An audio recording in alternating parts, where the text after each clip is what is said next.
सभी दीदी भैया से नमस्ते। मैं अपने यूट्यूब चैनल पे आप लोग का स्वागत करती हूँ। मैं सुनाने चल रही हूँ बन्नी बन्ना गीत। जब दुल्हा तैयार होके ससुराल जात तब के गीत अच्छे लगे तो कमेंट में बताइए।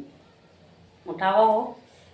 लाली लाली धोतिया के